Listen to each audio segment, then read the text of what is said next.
Welcome to the TheRichaadoShow.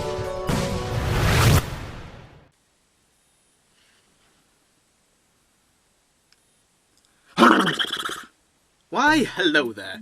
My name is Richard, and indeed, welcome to The TheRichaadoShow. And if you're here today because you wanted to learn some Danish, well,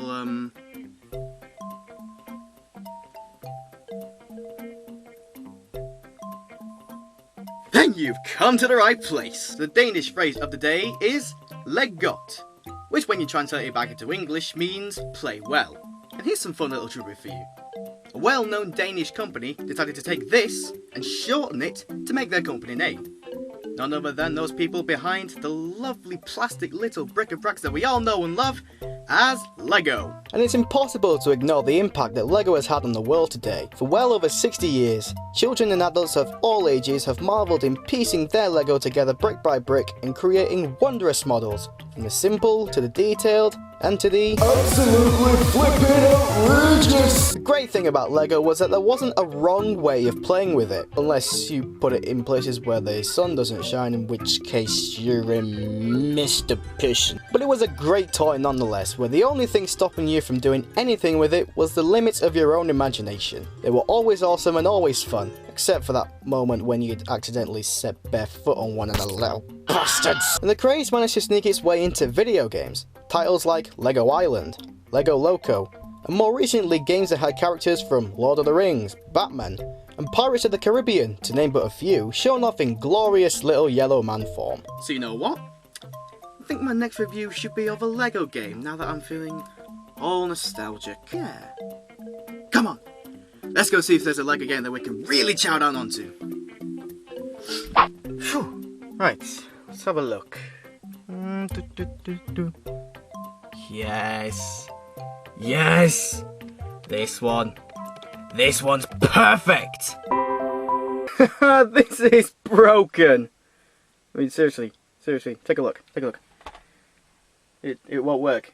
It's been stuck on there for ages.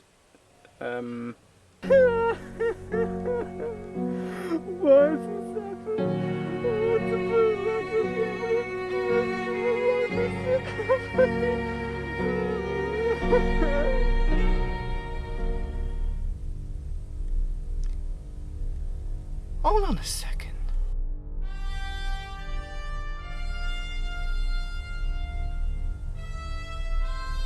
Yes. Yes! This shall be the one!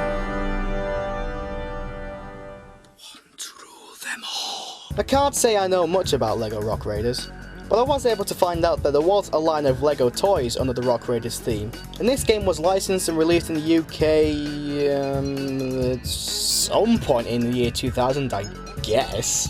I also know that there was a PC version of this as well, but the two games play very differently.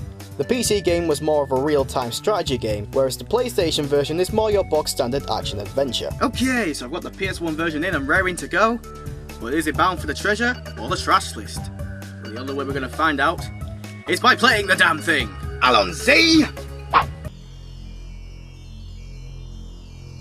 Boy, it's been a long time since I've seen that splash. It's seriously takes me back. So here's the opening FMV, which shows our Rock Raiders team being battered by asteroids and eventually sucked into a wormhole. They end up in a galaxy far, far away from their own, or right next door in a universe where it seems only two galaxies exist, but what you gonna do? They're able to find a bunch of energy crystals on a nearby alien planet, which would be able to power their ship and get them back home. I mean, there's some slapstick here and there, and the situation is actually laid out in detail, but could they at least have used actual dialogue and voice actors? I mean, just take a listen.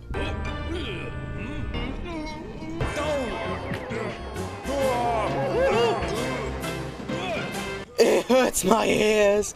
It's absolutely intolerable. So that's over, and we finally get into the menus, and oh my word, that's a lot of languages. Ip dip doo, the cat's got flu, the dog's got chicken pox, so I choose you. So after looking through the menus, I'm quite concerned by the fact that I can't seem to find any load or save options for game files. I'm now a little nervous as I enter the main game. I don't like starting a game where the fate of my save file hangs in the balance. But oh well, here we are at the level select. The single player side has a total of 18 missions in 3 lots of 6, plus 3 bonus missions for PAL region, whereas the 2-player side has 6 missions to complete, but they're irrelevant and I don't really fancy going through those since, well, I'm a loner and don't have friends readily available.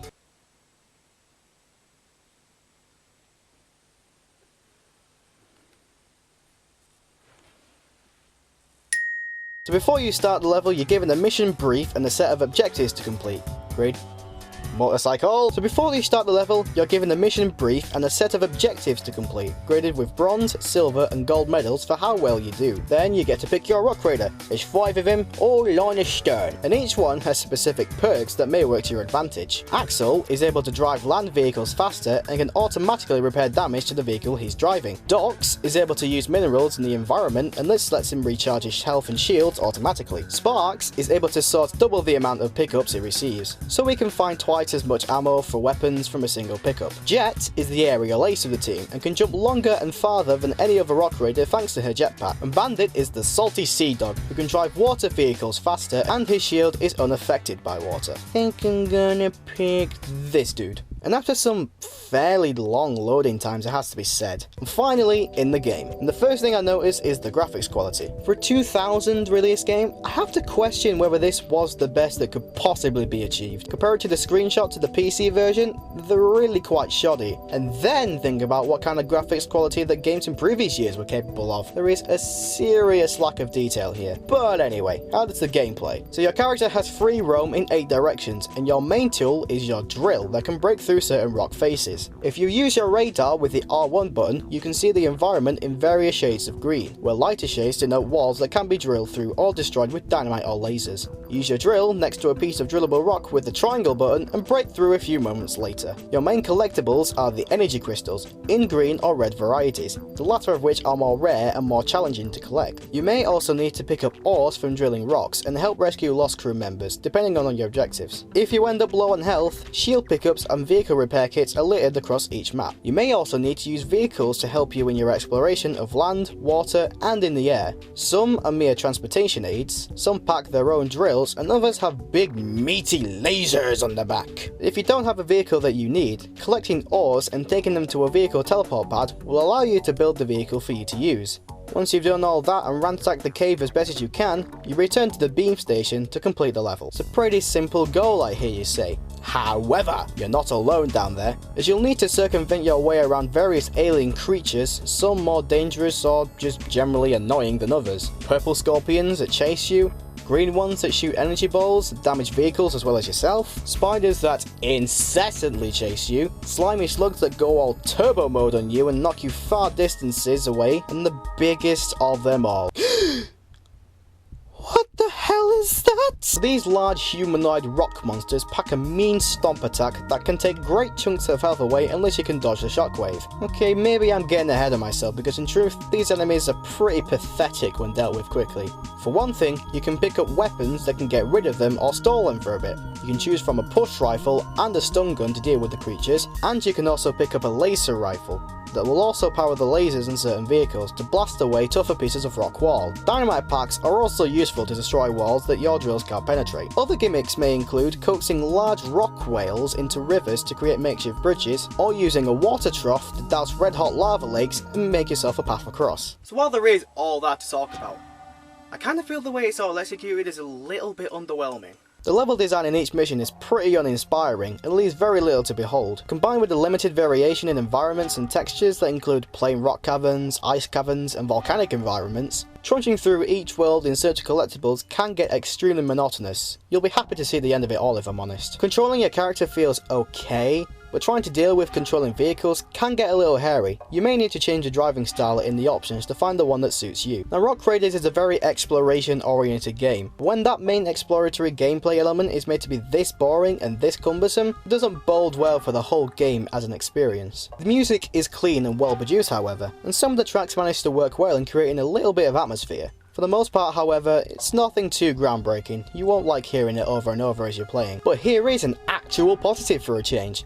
The full motion video cutscenes actually look really good. Unlike in other games, these videos have the advantage of rendering simple LEGO models which look good in virtual environments as well as real life, unlike some human models. However, the lack of dialogue or a script just lets the whole thing down, and I'd rather drill myself a new arsehole than listen to that voice acting, thank you very much. So now we've done this mission and we've gotten ourselves a gold medal? Is that gold? Is that gold or is that bronze? Seriously, I can't tell. I mean, if you compare the two, they're both really similar. Another example of the lackluster graphics, I'm afraid. So let's choose this mission, Waterways. So by that name, logic dictates that I use Bandit, but then I find that he moves much slower than the rest of the team.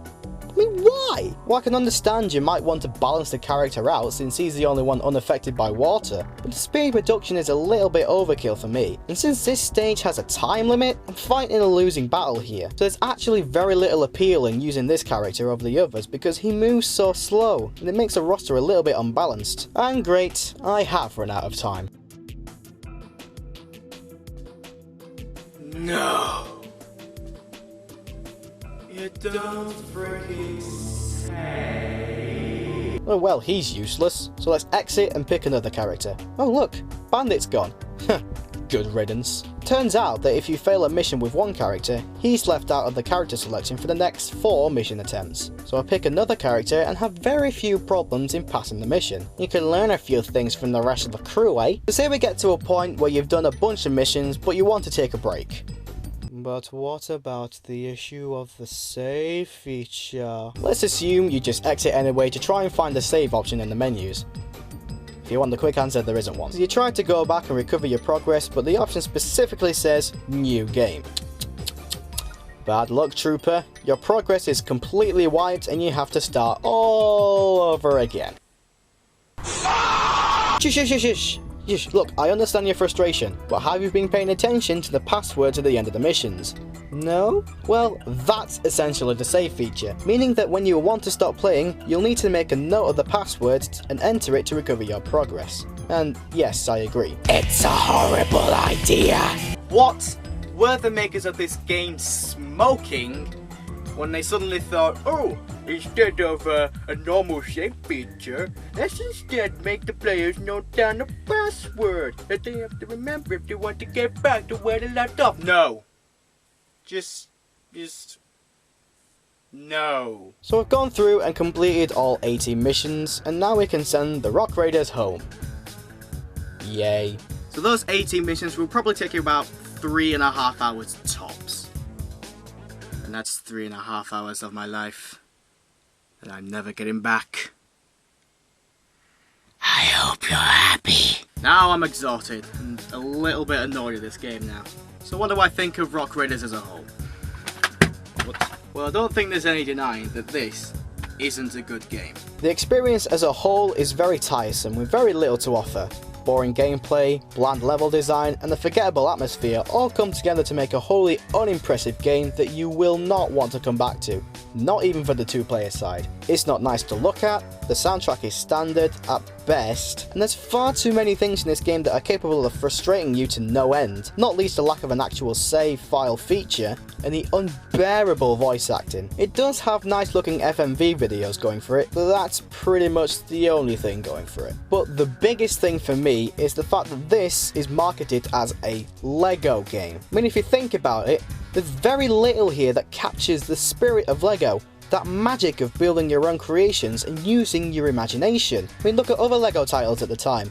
LEGO Loco, LEGO Stunt Rally, LEGO Island, and then look at this. Yeah, I think you get the picture. I mean, if you want to play Rock Raiders, go for the PC version, because I hear that's the better version to play. As for this thing, my rating is a measly 1.5 energy crystals out of 5, and this is bound for the trash list, I'm afraid. And I reckon that'll do it for this episode. All I can say now is, stay you, and stay awesome, and I'll leave you with this thought. If you think nothing's impossible, you've obviously never tried to staple jelly to a tree. Trust me, it's damn near impossible. I mean, many a sleepless nights I have tried, but alas, cannot be done. Nobody knows the trouble I've seen. Nobody. Hey, thanks for watching, you lovely people. Be sure to give a like and a favourite if you like the video, and if you really liked it and you want more, consider subscribing to The Richaado Show so you can be among the first to see new content when it's ready. Thanks again, and I shall see you guys later on.